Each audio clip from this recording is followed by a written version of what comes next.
I'm surprised about the lack of tipping. You know, it's not expected. We are tipping, but it's not expected. People are surprised.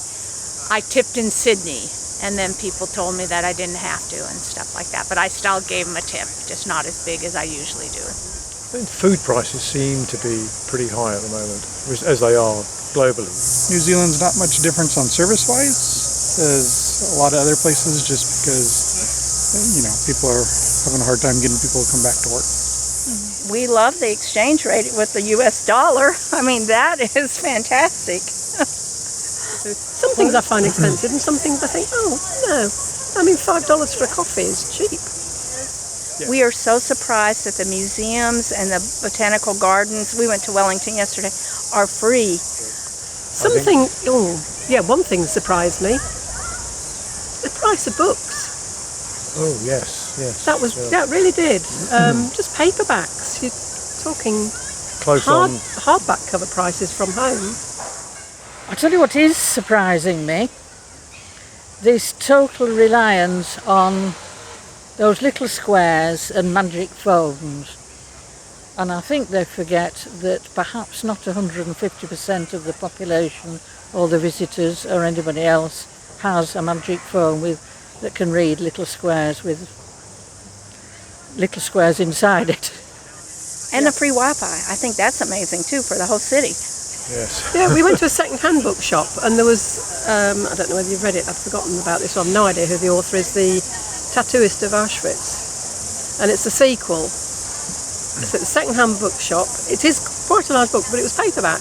And it was $41. Maybe the population has definitely surprised me because among several other international cities that I've been to, this seemed fairly extremely less populated in comparison to the infrastructure. Like in Auckland, the infrastructure seems like it can accommodate that many more people, but it seems like there's only 1/4 of them around. So that's pretty deserted. That was surprising as to why is there so much infrastructure when there's hardly any people around. You know, it looks like a city which has more inhabitants, but wasn't the case. Yes. Scenery up north was pretty. The Hobbiton, we visited that, and that was beautiful. The geysers are, of course, a one-off. We had dinner with the Maori family as part of the tour, and they were the absolute most wonderful, accepting people. We've just had a home visit, and I felt like now I have a new brother in New Zealand. He was great. They were great. The nature. It's so beautiful. Your country is so beautiful with all different kinds of nature. At one time you have the mountains, then you are on the road and you turn a corner, and then in a surprise it's a totally different other scene that you see. They were very open about what it was like to live and what it was like to be Maori and what kind of challenges they had. So, and it related to the things that we do at home. Most pleasant surprise was the beauty of the country and the cleanliness of the country and the cities especially. Well, my wife and I love the fact that it fully embraces being a bicultural, bilingual country. So coming from the United States, we just love how the Maori traditions, the naming of things, all those kinds of things have been increasingly incorporated into daily life, let alone kind of honored in terms of what's happened in the past. I love how clean it is. The cleanliness of the city and the gardens are beautiful. And your gardens are marvelous. They were in Australia too, but Americans, we don't keep gardens quite like this. It's very rare. Gorgeous. The toilet facilities that we've used, either in cafes or bus stations, etc., have been very clean, and there's not much graffiti that I've noticed. I was in Littleton this morning at the Littleton market, just to visit this market, and I've seen a freight liner, the boat that sends merchandise outside the country. I talked with a guy and told me that this huge freight liner, he has 4 cranes on it to bring the wood from New Zealand and send it to China. It's beautiful. We've stopped in, we're on a cruise, we've stopped in a couple of ports on the way, and the logging and the activity, the business, commercial activity that's going on is just amazing.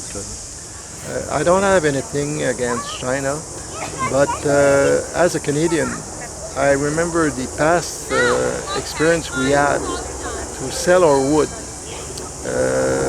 I mean, in the 18th or 19th century, we had big, huge trees, different trees from here, but we had huge trees, and we used to sell them. So nowadays, we almost have not that many trees, and I wouldn't like that New Zealand get in the same position.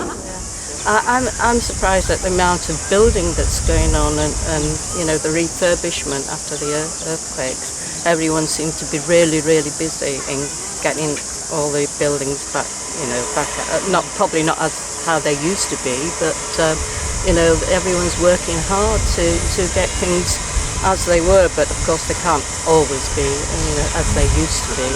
So I think that the governments should think about it. Not only governments, but people, all people who are preoccupied by the environment. The earthquake that happened, that's just surprised me today, yeah. Not heard nothing, whether we never took any notice of it, I don't know, but I don't recall it. Yeah, I can't remember either, but it must have been on the news, you know. Oh, the amount of devastation. I think on the news we had seen it all, Marco's family in the North Island, so we knew about it probably close to home, but just taken so long for it to get back together. I think that's hit us.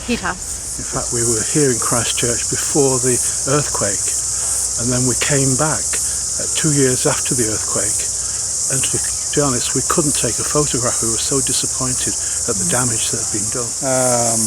Then we went to Queenstown, and that was really pretty. That's kind of more what we were expecting New Zealand to look like, the big steep mountains and stuff. But. Queenstown was lovely, but I think it's a resort for the young, with the jet rides, the bungee jumping, which I did not try, but it was amazing, and that was very nice. We enjoyed ourselves there. Queenstown, that was really amazing. The fact that, you know, it's hardly a few square kilometers, I would say, or even square meters. There's only one square or one you know, area. And then the rest of it is around Queenstown, the adventure bed and stuff. But the fact that there's been no scope for development around areas. Like, for example, if we had to have a city which you know, brought in that kind of revenue, we would start expanding, and then it would become a mayhem out there. But the way it's been controlled out here, that this is it and that's all you do business with, is I would say marvelous in effect. Yeah, I love that aspect of it.